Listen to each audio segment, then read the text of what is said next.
Shalom Bapak Ibu sekalian, apa kabar Anda hari ini?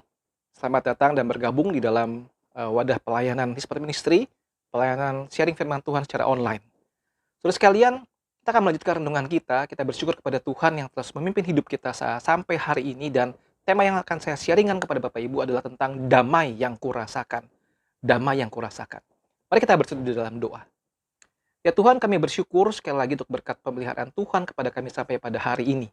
Kami akan sama-sama merenungkan sebagian kecil firman Tuhan. Kiranya Engkau berbicara kepada setiap kami, memberkati kami. Baik hamba yang berbicara dan setiap kami yang mendengarkan. Dalam nama Tuhan Yesus Kristus, kami bersyukur, kami berdoa. Amin. Saudaraku, ini adalah bagian terakhir dari penyebutan tentang nama-nama Yesus, nama Mesias di dalam Yesaya pasal yang ke-9. Disebutkan di situ adalah penasihat ajaib, Allah yang perkasa, Bapa yang kekal.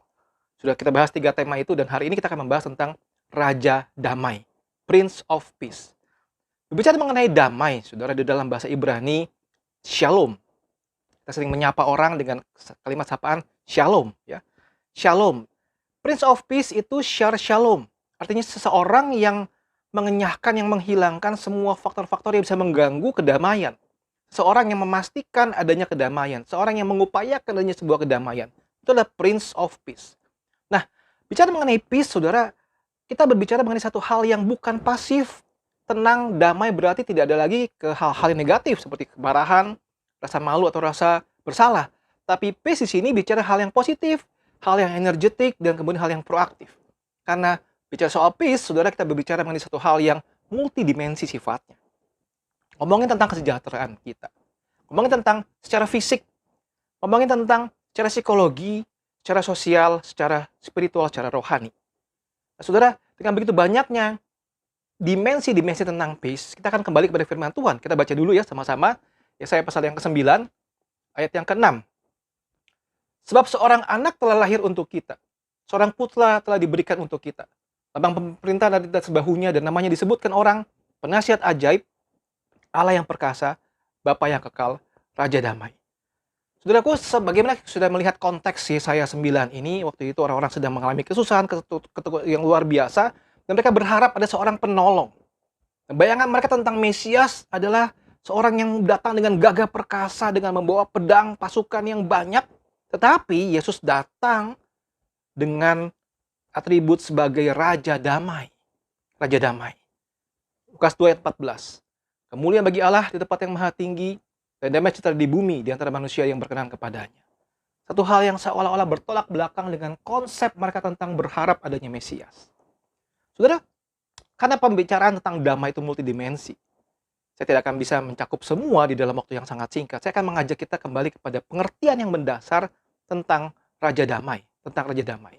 Saudara, yang poin yang pertama, Yesus datang sebagai Raja Damai. Yang pertama adalah dia mendamaikan manusia dengan Allah. Saudara, mungkin teman-teman saudara sekalian yang tahun 90, tahun 80-an akhir ya, sudah menjadi orang Kristen, kita pernah mengenal sebuah traktat kecil yang berjudul Damai dengan Allah. Yaitu waktu itu saya sebagai mahasiswa seringkali membagikan itu kepada teman-teman mahasiswa lain di sepanjang kampus. Sudah, traktat itu bicara hal yang sangat sederhana, bahwa kita ada di dalam satu posisi yang berseberangan dengan Allah karena kita manusia berdosa. Status kita manusia berdosa. Saudara, waktu itu tidak ada jalan lain kita bisa sampai kepada Allah kalau kita tidak melalui satu jembatan keselamatan, yaitu salib Kristus. Yesus datang mendamaikan kita dengan Allah. Saya bacakan Roma pasal yang ke-5 ayat yang ke-10. Sebab jikalau kita ketika masih seteru diperdamaikan dengan Allah oleh kematian anaknya, lebih-lebih kita yang sekarang telah diperdamaikan pasti akan diselamatkan oleh hidupnya. Jelas sekali dikatakan kita dulu masih seteru Allah. Kalau saudara melihat Roma 3, 10-18, begitu banyak aspek hidup manusia yang semuanya berujungkan kepada dosa. Kita cenderung melawan Allah dengan segala macam usaha manusia. Dan manusia berdosa, tak kalah sadar dia terus melawan Allah, dia butuh sesuatu yang di luar diri dia untuk menyelamatkan diri dia. Mereka mencoba mencari cara untuk menyelamatkan dirinya. Mereka mencoba menciptakan agama, menciptakan teknologi, menciptakan budaya dan sebagainya untuk berusaha untuk bisa sampai kepada Allah. Bahkan mereka mencoba dengan perbuatan baik mereka untuk bisa sampai kepada Allah. Tapi semua itu adalah gagal total. Manusia berdosa. Harus ada Yesus Kristus yang menjadi perantara. Timotius 2 dan kelima. Karena Allah itu Esa, Esa pula dia yang menjadi pengantara antara Allah dan manusia, yaitu manusia Kristus Yesus. Ya. Ibrani 7 ayat 25. Karena itu ia sanggup juga untuk menyelamatkan dengan sempurna semua orang yang oleh dia datang kepadanya, kepada Allah.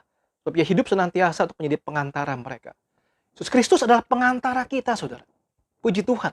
Dia yang tidak bercacat, tidak bercela, tidak berdosa. Dia Allah yang Maha Kudus dan dia yang turun ke dalam dunia, mati, kemudian bangkit hari yang ketiga.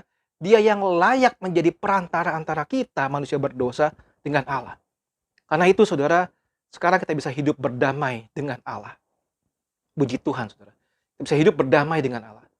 Saudara sekalian, lihat Efesus pasal yang kedua, ayat 14-18. Karena dialah damai sejahtera kita. Yang telah mempersatukan kedua pihak, telah merubuhkan tembok pemisah yaitu perseteruan. Sebab dengan matinya sebagai manusia, ia telah membatalkan hukum Taurat dengan segala perintah dan ketentuannya untuk menciptakan keduanya menjadi satu. Manusia baru di dalam dirinya dan dengan itu mengadakan damai sejahtera. Dan untuk memperdamaikan keduanya dalam satu tubuh dengan Allah oleh salib dengan melenyapkan perseteruan pada salib itu. Ia datang dan memberitakan damai sejahtera kepada kamu yang jauh dan damai sejahtera kepada mereka yang dekat. Oleh karena dia kita kedua pihak dalam satu roh berjalan masuk kepada Bapa di surga. Saudara, puji Tuhan, saudara. Keyword di sini apa? Yesus datang mempersatukan kedua belah pihak. Yesus datang merobohkan tembok pemisah. Yesus datang memperdamaikan keduanya. Kita manusia bersatu dengan Allah yang Maha Kudus dan menjadi satu jalan masuk kepada Bapa di surga. Saudara sekalian, puji Tuhan. Pertanyaan adalah begini. Sudahkah engkau berdamai dengan Allah? Tidak usah repot-repot mencari-cari cara. Ada satu cara yang begitu sederhana. Terima anugerah Tuhan. Hiduplah berdamai dengan Allah. Ini adalah solusi yang paling utama dalam hidup kita. Kita diperdamaikan dengan Allah. Dan melalui perantaraan Yesus Kristus. Saudara, yang kedua. Raja damai datang untuk mendamaikan manusia dengan dirinya sendiri. Terus sekalian, ini jadi problem yang sangat serius. Karena hari-hari ini banyak orang-orang tertekan, stres, depresi. Dia sulit sekali bisa mendamaikan dirinya sendiri. Sulit sekali memaafkan dirinya sendiri. Dengan Yesus Kristus datang mendamaikan kita manusia. Dengan diri kita sendiri. Maka kita bisa hidup dengan hati yang penuh ucapan syukur. Kolose 3 ayat 15.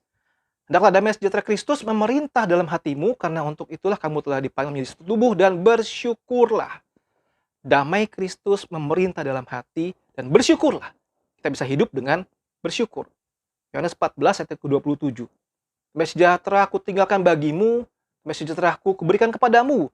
Kenapa yang kuberikan tidak seperti yang diberikan oleh dunia kepadamu. Janganlah gelisah dan gentar hatimu. Saudara, saya mengajak kita melihat kata-kata janganlah gelisah dan gentar hatimu. Dalam bahasa Inggrisnya disebutkan, let not your heart be troubled, neither let them be afraid.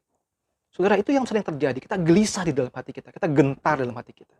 Saudara, waktu saat-saat ini, saudara, belajarlah untuk hidup di dalam masa sekarang. Jangan hidup di masa lalu. Ampuni dirimu, lupakan masa lalu, dan biarkan damai sejahtera Kristus memerintah di dalam hati kita. Ini adalah peran Yesus Kristus sebagai Raja Damai. Saudara, Filipi 4 ayat 6 dan 7 berkata begini. Janganlah hendaknya kamu khawatir tentang apapun juga. Nyatakanlah dalam segala hal keinginanmu kepada Allah dalam doa dan permohonan dengan ucapan syukur. Damai sejahtera Allah yang melampaui segala akal akan memelihara hati dan pikiranmu dalam Kristus Yesus. Damai sejahtera Allah yang melampaui segala akal memelihara hati dan pikiranmu dalam Kristus Yesus. Saudara yang saat ini sedang dalam masalah besar, sedang tertekan, sedang depresi. Saudara merasa tidak ada jalan keluar. Saudara yang sudah menerima Kristus secara pribadi, mari izinkan damai sejahtera itu memelihara hati dan pikiran kita. Saudara, ampunilah masa lalumu. Ampunilah dirimu yang selama ini mungkin tidak bisa hidup benar di hadapan Tuhan. Terimalah damai sejahtera Tuhan. Terimalah damai sejahtera Tuhan. Saudara, puji Tuhan. Pertanyaannya adalah begini. Sudahkah engkau berdamai dengan dirimu sendiri? Jangan lari kepada obat-obatan.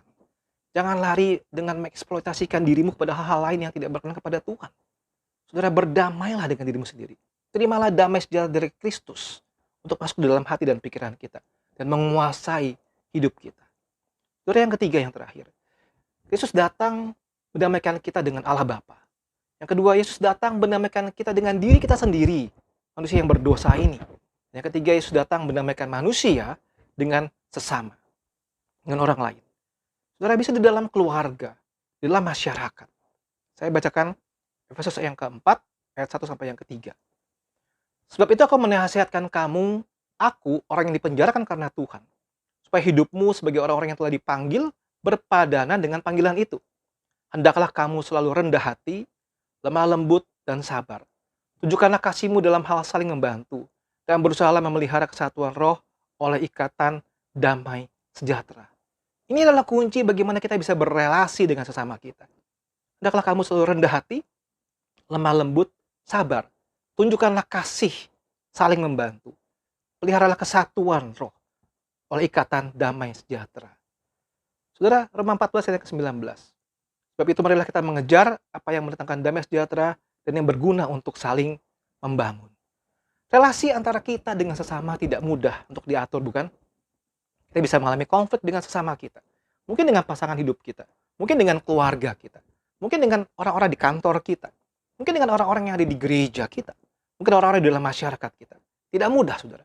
Saudara memperhatikan ini, kita perlu sama-sama memahami bahwa ada damai sejahtera Tuhan dalam hati kita yang bisa membuat kita bisa berelasi dengan benar dan mendamaikan diri kita dengan lingkungan kita.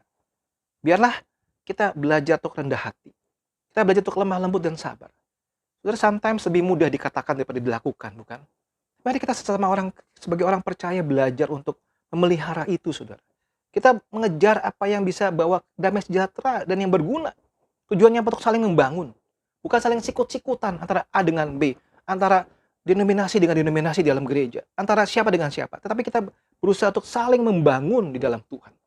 Saudara sekalian, baru ini saya memberikan sebuah renungan tentang banyak anggota tetapi satu tubuh. Satu hal yang saya rasa sangat luar biasa dari firman Tuhan adalah begini. Kita punya banyak sekali anggota tubuh dalam tubuh kita. Satu dengan yang lain itu saling bekerja sama, bukan? Tidak ada yang merasa diri lebih hebat, lebih unggul. Saling bekerja sama. Saudara, kita bayangkan di dalam tubuh Kristus, sesama kita harusnya bisa saling membangun, saling bekerja sama. Bukan saling berselisih, bukan saling menjelek-jelekan dan sebagainya.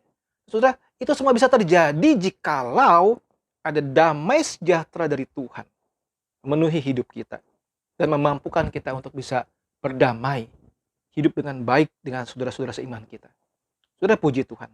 Sudahkah Anda bisa berdamai dengan sesama Anda? Saudara, sebagai penutup, saudara, saya ingin menyimpulkan bahwa Yesus Kristus sebagai Raja Damai, Prince of Peace, Dia datang memberikan damai yang sejati dalam hidup kita. Saudara, apakah engkau saat ini merasakan kedamaian dari Tuhan?